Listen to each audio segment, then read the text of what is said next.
Hello friends, Urdu news network کو visit کرنے کا شکریہ. پلیز ہمارے چینل کو سبسکرائب کریں اور ویڈیو کو لائک اینڈ شیئر کرنا مت بھولیے گا. فرینڈز، جب آپ کو بریکنگ نیوز کے نام سے کوئی نیوز دی جاتی ہے تو پھر آپ اس پہ فوراً یقین کر لیتے ہیں، کیونکہ آپ کو بتایا جاتا ہے کہ یہ ایک ایسی نیوز ہے جس کے دنیا پہ امپیکٹ پڑ جائے گا. بریکنگ نیوز کے نام پہ میڈیا آپ کو بہت دھوکہ دے رہا ہے، بہت زیادہ دھوکہ دیا جا رہا ہے. جیسے کہ چند دن پہلے ایک نیوز بتائی گئی کہ نارتھ کوریا کے لیڈر کم جونگ اون، ان کی ڈیتھ ہو گئی ہوئی ہے، وہ ہاسپٹل میں مر چکے ہیں اور ان کی لاش کو سرد خانے میں رکھ دیا گیا ہے، اور نارتھ کوریا اس بات کو چھپا رہا ہے. اور بہت جلد ان کی سسٹر کم جونگ اقتدار میں آ جائیں گی. پوری دنیا کا میڈیا بار بار یہ جھوٹ بولے جا رہا تھا، یہاں تک کہ ان کی مرنے کی ایک پکچر بھی دکھا دی گئی. دیکھیں، جب آپ کو بریکنگ نیوز کے نام سے کوئی نیوز سنائی جاتی ہے تو اس کا یہ مطلب نہیں ہے کہ وہ صحیح بھی ہوگی، لیکن جب یہ نیوز سب انٹرنیشنل چینلز پہ ایز اے بریکنگ نیوز چلنا شروع ہو جائے تو آپ کے پاس یقین کرنے کے علاوہ کوئی وجہ نہیں بنتی. دیکھیں، یہ news CNN، ABC، CBC، BBC ہر نیوز چینل پر آ رہی تھی، یہاں تک کہ پاکستان میں بھی ایز اے بریکنگ نیوز یہ نیوز آنا شروع ہو گئی تھی کہ کم جونگ اون، ان کی ڈیتھ ہو گئی ہے اور دنیا میں نہیں رہے، اور اس بات کو نارتھ کوریا چھپا رہا ہے. آئیے اب ہم آپ کو کچھ ایسے کلپ سنواتے ہیں جس میں آپ کو پتہ چلے گا کہ کیسے پوری دنیا کا میڈیا جیسے CNN، BBC نیوز وغیرہ اس نیوز کو بار بار چلائے جا رہے ہیں، جھوٹ بول رہے ہیں، آپ کو غلط انفارمیشن دے رہے ہیں. آئیے سنیے یہ کیا کہہ رہے ہیں. Big news out of North Korea.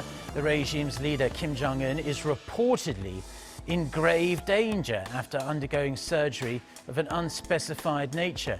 CNN, citing an unnamed US official, reported on Tuesday that the US is monitoring intelligence for an update about Kim's health. The 56-year-old was in a critical condition after undergoing heart surgery.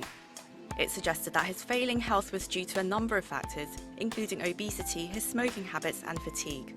Additional reports that Kim was not in Pyongyang, but at his private residence in Gyeonggi Province. U.S. intelligence reporting indicates Kim recently underwent cardiovascular surgery. Some officials saying the intelligence suggests he may be incapacitated.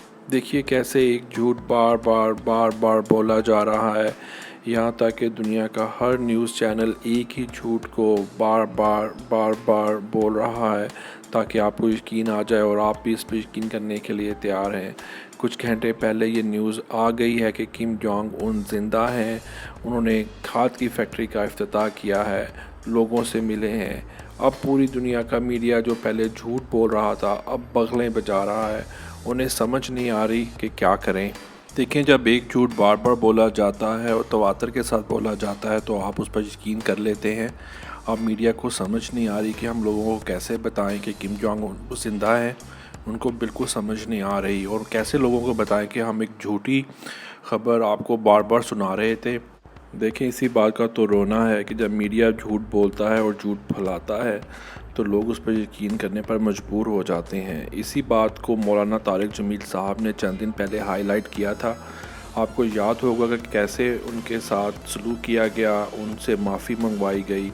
Media کرتا ہی ایسے ہے، یہ جھوٹ پھیلانے کی factory بن گیا ہے، اور جو اس کے خلاف بات کرتا ہے اس کو یہ لوگ ذلیل کرتے ہیں. تو اس لیے ہمیں چاہیے کہ ہم انٹرنیشنل میڈیا سے دور رہیں اور پاکستانی میڈیا سے بھی بہت دور رہیں، اور جو بھی وہ نیوز دیں اس کو ویریفائی کریں. فیک نیوز کا زمانہ ہے، ہزاروں طرح کی فیک نیوز پھیلائی جا رہی ہیں، اور وہ سب چینل جو یہ فیک نیوز پھیلاتے ہیں آپ ان سے بچ کر رہیں، نیوز کو ویریفائی کریں. افسوس کے ساتھ کہنا پڑ رہا ہے کہ امریکہ کے پریزیڈنٹ ٹرمپ کو بھی اس بات کا نہیں پتہ تھا کہ ان کو جو بات بتائی جا رہی ہے وہ جھوٹ ہے. وہ خود بہت پریشان ہیں کہ ہماری ایجنسیز کو کیا ہو گیا ہے.